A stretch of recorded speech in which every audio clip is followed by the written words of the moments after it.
I have just taken delivery of The Burning Girls by CJ Tudor. First impressions, it is a hardcover book, reasonably thick, but it's not too weighty given its size and the fact that it is a hardcover book. That's good because when you open it, so especially if you're towards the beginning or the end and most of the pages are on one side of the book, I find that if I have to keep it open for a prolonged amount of time, if it is a heavier book, that can put some pressure on my thumb. This doesn't feel like it's going to be too difficult to hold, but I'll get reading and I will let you know how it goes. I didn't know much about this text before acquiring it for the Netherworld Bibliothèque. I just know that it was recommended to me as a Gothic novel and that it's the story of Reverend Jack Brooks and their daughter who moved to a small town for a change. This is a small town with superstition and a number of missing people, and pretty soon the Reverend and their daughter start having visions of girls on fire. That sounded intriguing, so I thought, why not pick up a copy and find out what it's about? And I've decided to vlog my reading journey so that you can find out about the Burning Girls as I do. I am back with 2 talking points. Firstly, as you can see, I have had to remove the dust jacket just because it was sliding up as I was trying to hold the book. Secondly, I have found out who the Burning Girls are. Pretty early on in the book, we find out that in a village in Sussex, England, during the reign of Queen Mary, there were 8 Protestants who were martyred for their faith, so they were burned at the stake. 2 of these 8 martyrs were girls, and now in that village it is local tradition to make these little stick figures that represent the martyrs and then to set them alight. At this point in time, I don't know if this is fact or fiction just because I haven't done my own research at the moment, but if it is true, I think that this is a really nice way for the author to share her culture and tradition with a wider audience.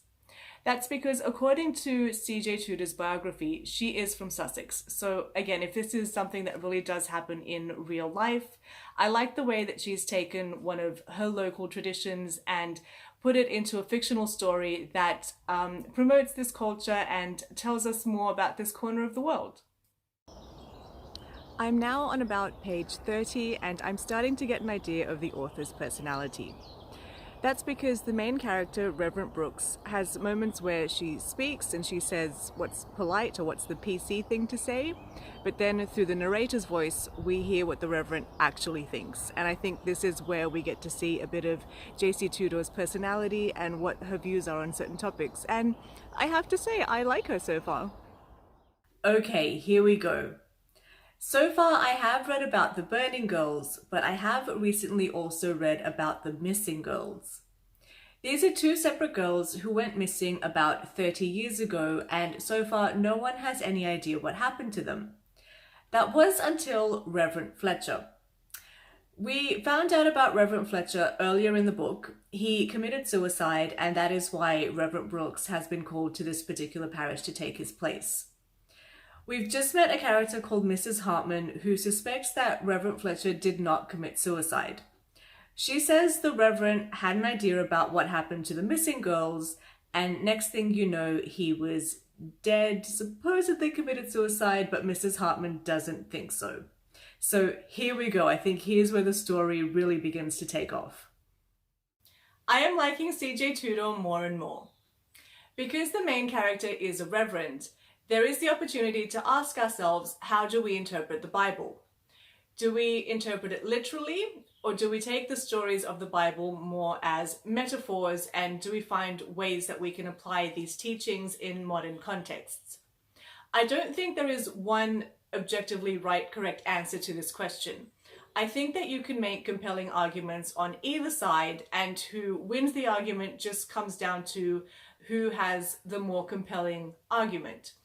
So there's one scene where this topic is explored, and I like the way that CJ Tudor approaches it. As I said previously, I think we can get an idea of her personality and her beliefs through her writing, and yeah, this is one example where I like CJ Tudor. I am currently about a third of the way through The Burning Girls, and it is becoming clear to me that this is a story about the past catching up with the present. So far, we have heard about the missing girls, the burning girls, and a suicide which may not be a suicide. We don't have all of the details for any of these cases, but it is strongly hinted that there is more going on that meets the eye, and that none of these cases are as straightforward as the villagers want us to believe. There's also a suggestion that there is someone from the main character's past life, some maybe unsavory character who is trying to make a return into her life. At this moment in time, I don't have any more details, and I hope that CJ Tudor is going to progress all of these narratives and give us some answers. I hope that she isn't just going to continuously string us along and then just wrap everything up in the last 5 pages. I personally don't like those kinds of resolutions, but I just have to read on and find out. It would not be a Vervain book review if I did not vlog from bed. So Flo has made friends with a local boy named Wrigley, and they have gone exploring this abandoned house. While they're there, they're attacked. Wrigley is injured, not fatally, but he is injured, and Flo has some of her property damaged. They escape and they go back to Flo's place to clean Wrigley up, and as they get there, the Reverend is home. She sees the state they're both in, and she says, "Oh my God, what happened? Were you attacked? We need to tell the police." And Flo plays the whole thing down and is like, "Oh no, it's not like that. We weren't attacked." I don't want to give specifics away because I don't want to spoil the book for you, but Flo absolutely plays down what happened. She does not want to make a report. She doesn't want to incriminate anyone, even though she and Wrigley were absolutely the victims of a crime and they would be well within their rights to report what happened. So in this instance, I think that Flo did the wrong thing. I think that if ever someone attacks you or harasses you, you should absolutely stand up for yourself in the first instance. Whether that is saying something to them, whether it is reporting the matter to the police, you have to do something, because if you do nothing, then that sends the message that that kind of antisocial behavior is acceptable, because the culprit can say, "Hey, look, I did it and there were no consequences. I got away with it, so this person accepts my behavior," and they could go on to do the same thing or even escalate their crimes. So I look at this scenario from the point of view of the broken window approach to policing. The broken window approach to policing goes like this. Someone walks by, they see an abandoned building, they throw a rock and break a window. And nothing happens, no alarm sounds, no one comes out to investigate. They come by the next day and they see that the window is still broken, no repair work has been done, so they throw another rock, break another window. Once again, nothing happens. So they keep coming back, they vandalize the property more and more severely, and finally one day they come back and set the building on fire. Now at this point, this can't be ignored. If someone sees a building on fire, they will call the fire brigade. Then there's going to be a whole big investigation. It's going to be deemed an arson. A whole heap of resources will go into investigating. If that person had thrown the first rock, and then the next day they come by and the window is repaired and there's a fence and there's CCTV, they might think, okay, I shouldn't try that again. Someone cares about this building, my behavior is not acceptable. Now with CCTV, it's likely that I might get caught. I better not do that again. So the idea behind the broken window approach to policing is that if you react immediately whenever someone trespasses against you, it quickly sends the message that this behavior is not acceptable and will not be tolerated.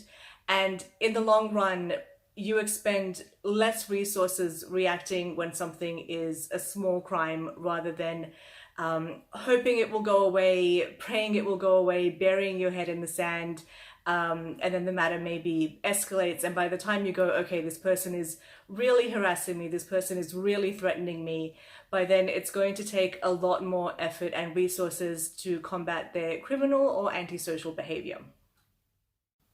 I'm now about halfway through the book and I'm happy to say that the story is progressing nicely. So I now have more information about the man from the past and how he is related to Reverend Brooks. And I also have my theory about who the true evil in this book is. So there are several discussions in this book about, do you think evil exists? Do you think it is some kind of abstract force? Do you think that people are born evil, or do you think that people do evil deeds? And so, okay, in addition to, there's the missing girls, the burning girls, the priest who maybe committed suicide, maybe was murdered. In addition to that, there's someone else that went missing, and there's also another little girl who died in a tragic accident, but I have my suspicions that she was murdered. So in the case of the latter, I believe that she was murdered, and I have my theory about who killed her. I believe that it was a teenage girl that did it, and based on these conversations about, do you think evil exists and are people inherently evil, or do they do evil things? Based on the proximity of that conversation to a different passage about this teenage girl, I am under the impression that this teenage girl is inherently evil and that she murdered this other little girl. But that's just my theory at the moment, so I'll just have to keep reading and see what happens. I have now finished reading The Burning Girls, and I'm happy to say that I like the ending of the book. There were a couple of surprises, one of them being who one of the culprits is. And yes, I did say one of the culprits, because in this book we learn about missing and murdered people from across 500 years, so there's not one person that's behind all of those crimes. This one particular culprit, I won't say who it is. I'll just say that CJ Tudor really makes use of the idea that it's always the one you least suspect. So I was pleasantly surprised when I found out who this one culprit was. Then there was another surprise to do with the Reverend's past and who she really is. And I won't say more than that, but even the synopsis of the book talks about the past catching up with the Reverend. At first, when this secret came out, I didn't like it. I thought it just came out of nowhere. And as I think I've said previously in this video, I don't like when the surprise just comes out of nowhere. I like when there's a little bit of a build-up. But then after a few days after I thought about it, I thought, actually no, there is one passage that does subtly hint to what the surprise will be, but maybe it was just too subtle for me to notice at first. So yes, there is a surprise about who the Reverend is. At first I didn't like the way it played out, but after I had some time to think about it and to analyze the writing, I changed my mind, and I do like the surprise as well. The last thing that I wanted to talk about were the Burning Girls, and I mentioned that it seems as if this is based on a true story. So I've done my research, and the Burning Girls and the 8 martyrs from Chapel Cross are not real people, but this event is based on the Lewes martyrs who were martyred for their faith under Queen Mary I. So I stand by my point that I like that CJ Tudor was inspired by her real culture and heritage, and she has found a way to introduce that to a wider audience through her writing, because I had never heard of the Lewes martyrs, and I would never have known had it not been for CJ Tudor writing about it in The Burning Girls. So that's it. Thank you very much for stopping by. If you have read the book, let me know what you think. Let me know if there's anything that I missed. Actually, I just remembered something. So The Missing Girls, I would classify it as a Gothic novel. So a while ago, I reviewed Wakenhurst, and I said that Wakenhurst was classified as a Gothic novel, and I was like, is it? What makes a Gothic novel? And then I said to myself, Vervain, you're at the Netherworld Bibliothek. Well, okay, not right now, but usually I'm at the Netherworld Bibliothek. It's the most informative collection of texts from across the multiverse. Why don't you research what a Gothic novel is? So I've done that, and I'm happy to say that The Burning Girls ticks most of the boxes for what you can expect to find in Gothic literature. So there is an old, not a castle, but there is like an old abandoned building.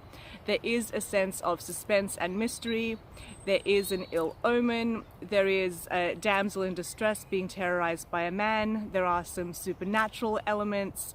So it does tick a lot of the boxes for what you would find in a Gothic novel. So yes, I am happy to say that I have learned what a Gothic novel is, and that I would class The Burning Girls as a Gothic novel. So that's it. Thank you very much for stopping by. Let me know if you've read this book. Let me know what your thoughts are, and also let me know what you think about my vlog style book reviews. Do you like this style, or do you prefer my more formal, more controlled setup?